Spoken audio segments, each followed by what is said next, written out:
Hi everybody, this is Celeste and I'm a Nationally Certified Interventionist, and welcome to my live tonight. I'm going to be talking about how to support your loved one in recovery, and this is a huge topic for me and one that's very near and dear to my heart, because a lot of people that I talk to in recovery really struggle with having their family understand their new normal and how the family can support them and getting a healthy family dynamic back.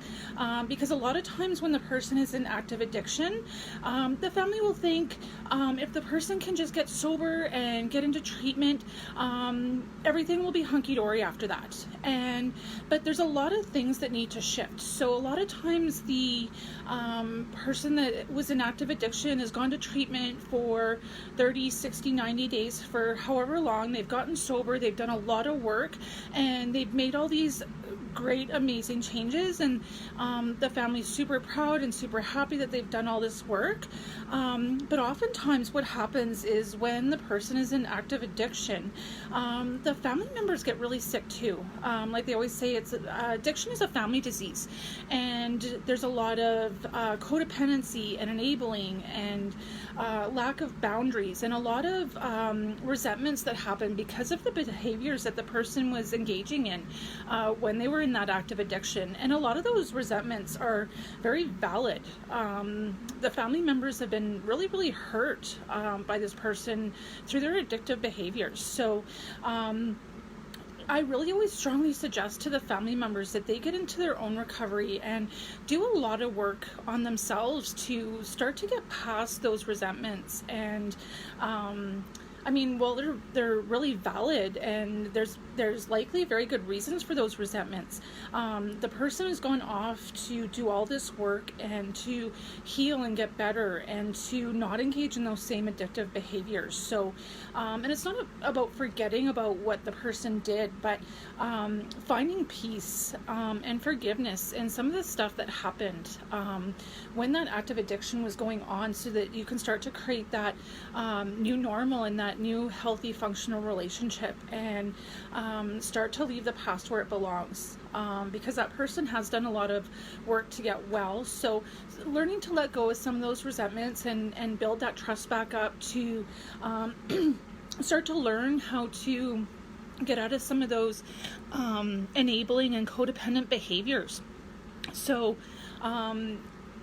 and learning how to set boundaries and to learn how to develop some of those healthy relationships again, because a lot of times the family has gotten so used to being a rescuer or enabling or whatever has gone on in the past that they need to learn how to re-engage in the new normals. So I really encourage family members to get into their own recovery and start to do a lot of work on themselves too, so that they can keep up with the work that the person that they love has done in treatment, because they likely are going to come back a very different person, and they're going to have different things to contribute to that relationship. So it's super important that the family can get into counseling and or coaching to figure out where they can heal and where they can improve to be a new improved person in that family dynamic as well. And even too, the person has gone off to treatment and done a lot of work, and to really be successful in recovery, it's important that they look at some of those underlying issues that have caused them to drink or use drugs. So there's going to be potentially underlying trauma and or underlying mental health issues. So learning to navigate those issues in a healthy manner. So being supportive of that, and really starting to understand some of those mental health concerns that have contributed to addiction or some of those traumas, so that you can be supportive in that healing process and contribute to that in a healthy way.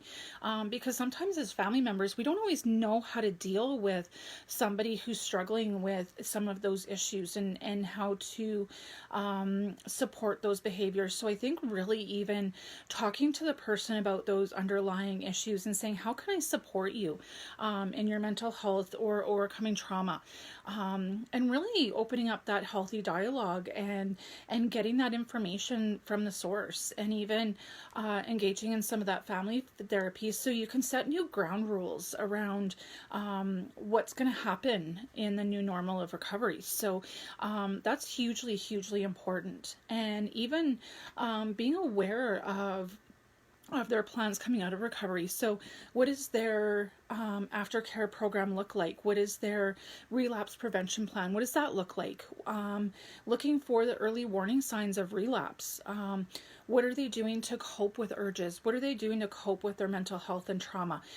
Finding that out so that you can help support that and ask very insightful questions. So if an early warning sign, for example, is the person starts to isolate again, that can be a very key trigger or a very key warning sign that the person could potentially relapse. So if you see that person isolating, maybe give them a call to check in to see how they're doing.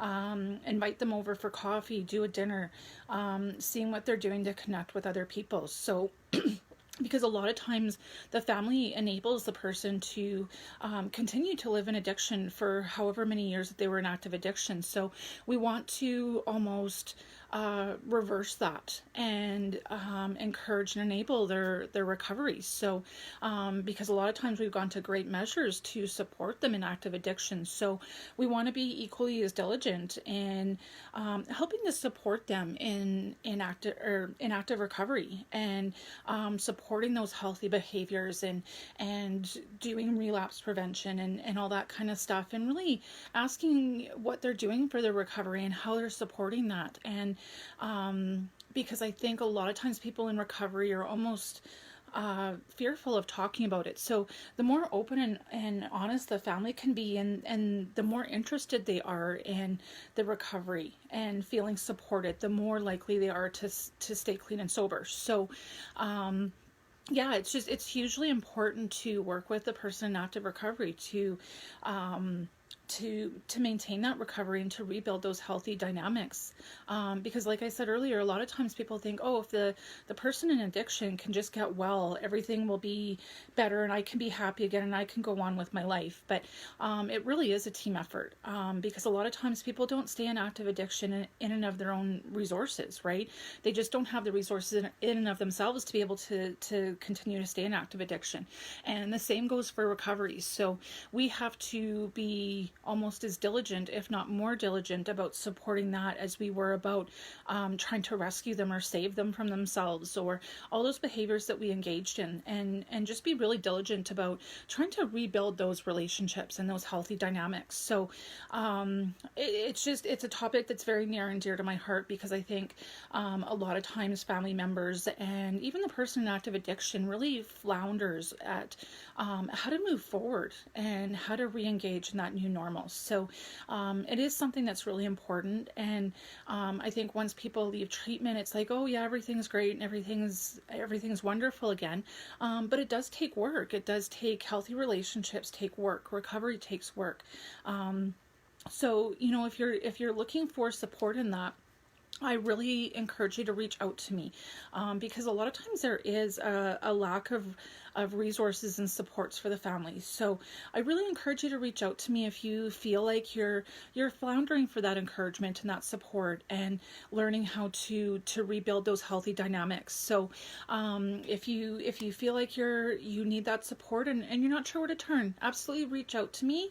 I'll post my contact information in the description after the video. If you feel like you need to reach out, please do. I know it's a hard first phone call to make, but I think you'll feel really happy that you did. So I want to thank everybody for tuning into my live video tonight. It was nice to see you all again, and tune in next week for more Mondays with Miley and another Tuesday night live.